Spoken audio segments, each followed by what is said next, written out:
안녕하세요. 비물박사 한무영입니다. 오늘 뭐뭐뭐 물관리 시리즈의 주제는 금수강산을 되살리는 새로운 패러다임의 물관리입니다.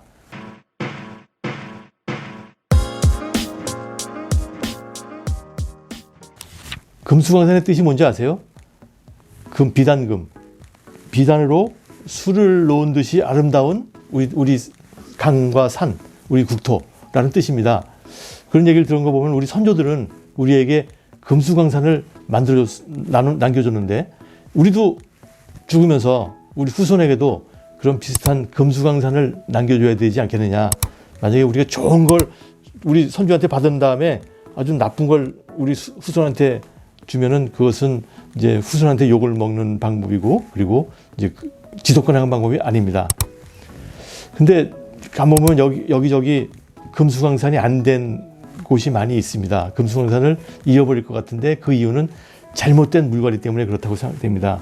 지금까지 물관리는 빗물은 빨리 버리자, 큰 시설, 대규모 집중형으로 만들자, 관주도형이다, 공급 위주형의 물관리였었습니다. 물론 이렇게 해서 아주 빠른 시일 내에 우리 대한민국이 경제가 발전해가지고 산업발전을 일으킨 데는 아주 엄청난 도움을 주었습니다만, 앞으로 기후변화 시대, 그리고 도시화 시대, 시설의 노후화 시대, 여기에서는 옛날 같은 방법으로 하기에는 문제가 있습니다. 그래서 그에 대한 해결책으로 새로운 패러다임의 물관리가 필요합니다. 제가 그 패러다임을 8개로 정리를 해보았습니다. 첫 번째는 선적인 관리에서 면적인 관리입니다. 지금까지는 하천에서 무슨 모든 물을 관리했거든요. 근데 지도상에서 보게 되면 하천은 선으로 이루어진 거예요. 빗물은 전체 면적에 떨어지는데 왜 선에다 집어넣고 관리하느냐. 전체 면적에서 조그만 시설들을 많이 만들어서 관리하자라는 것이고, 두 번째는 공급 관리에서 수요 관리입니다. 우리나라는 지금까지 물이 필요하다 그러면 무조건 보내주라, 댐 만들어서 보내주라는 그런 공급적인 관리였는데, 많이 쓰는 걸 많이 쓴다고 얘기하지 않고 다 보내주는 거예요. 그러다 보니까 에너지를 많이 쓰고 탄소를 많이 쓰게 되는데, 그걸 줄이기 위해서 이제 수요 관리를 하자.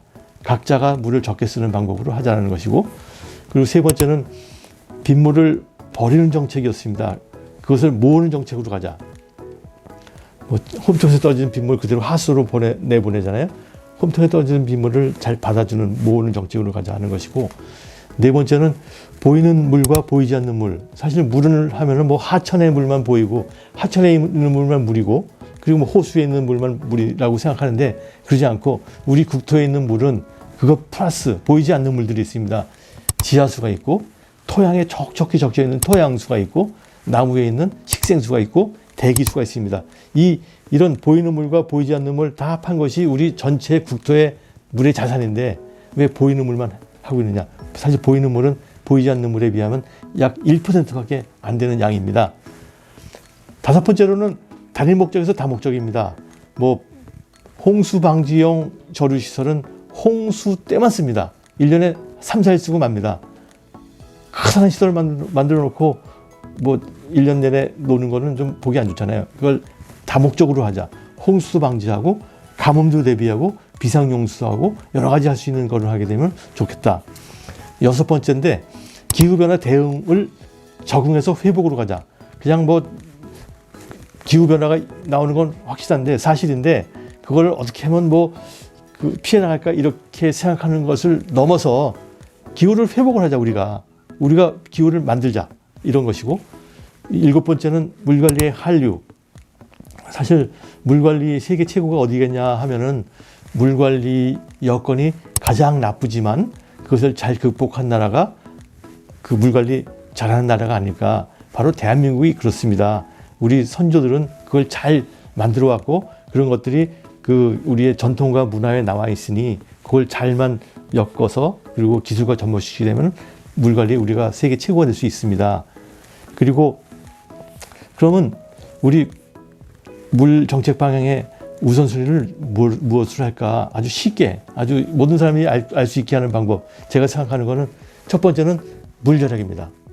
대한민국은 외국보다 물을 많이 쓰거든요. 1인당 280리터씩 하루에 쓰고 있는데, 독일 같은 경우는 120리터 쓰고 있으니 우리나라는 독일보다 2배 더 쓰거든요.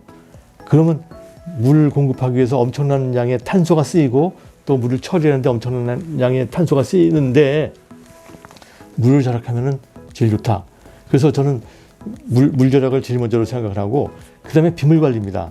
매년 홍수와 가뭄을 겪고 있는데 그것은 빗물을 빨리 버렸기 때문에 홍수가 나는 것이고, 버리고 나니까 물이 없으니까 가뭄이 생기는 거니까 빗물 관리를 잘해서 비가 올 때 물을 모아두자. 산, 중턱, 도시 전면에 걸쳐서 물을 모아두는 것. 그래서 물 절약과 빗물 관리를 하는데, 제가 이걸 쉽게 하기 위해서 어떻게 해야 되느냐. 그래서 구호를 만들었어요. 물 절약은 물 절약 하자고 해도 목표 수치가 없어요. 그리고 목표 연도가 없어요. 그래서 목표 연도와 목표 수치를 만들자. 예를 들어서 우리 연말까지는 새해 항상 이런 그 각오를 하죠. 올해는 다이어트를 5kg를 줄이겠다라고 했는데, 그 목표 연도와 목표 수치가 있잖아요. 그래서 매달 그걸 점검하고, 그러듯이 물 절약도 말로만 물 절약이 아니라 목표 연도와 목표 수치를 정하자. 예를 들어서 2030년까지 지금의 현재 282리터로서 독일보다 2배 쓰는 그 수치를 230으로 줄이자. 그래서 2030, 230 하면은 2030년까지 모든 노력을 다해서 1인당 물 사용량을 280에서 230으로 줄이자라는 게 구호가 되겠습니다. 그래서 2030 하면 230 하시면 되겠고, 두 번째는 빗물 관리를 해야 되는데, 빗물 관리를 어떻게 사람들한테 하자고 할까 했을 때, 빗물이 돈이라면 다 모을 것이 아니냐. 빗물이 돈이라는 생각을 가지게 하자. 그래서 제가 2030, 230처럼 그 구호를 맞춰가지고, 비돈, 비는 돈이다. 비돈이라는 구호를 만들었습니다. 그래서 제가 새로운 패러다임으로서 비돈 하면 비돈돈 하게 되는데, 이 두 가지 구호가 대한민국의 금수강산을 잘 유지시켜서 우리 후손에게 물려주기 위한 두 가지 새로운 액션 플랜이 아닌가 생각합니다.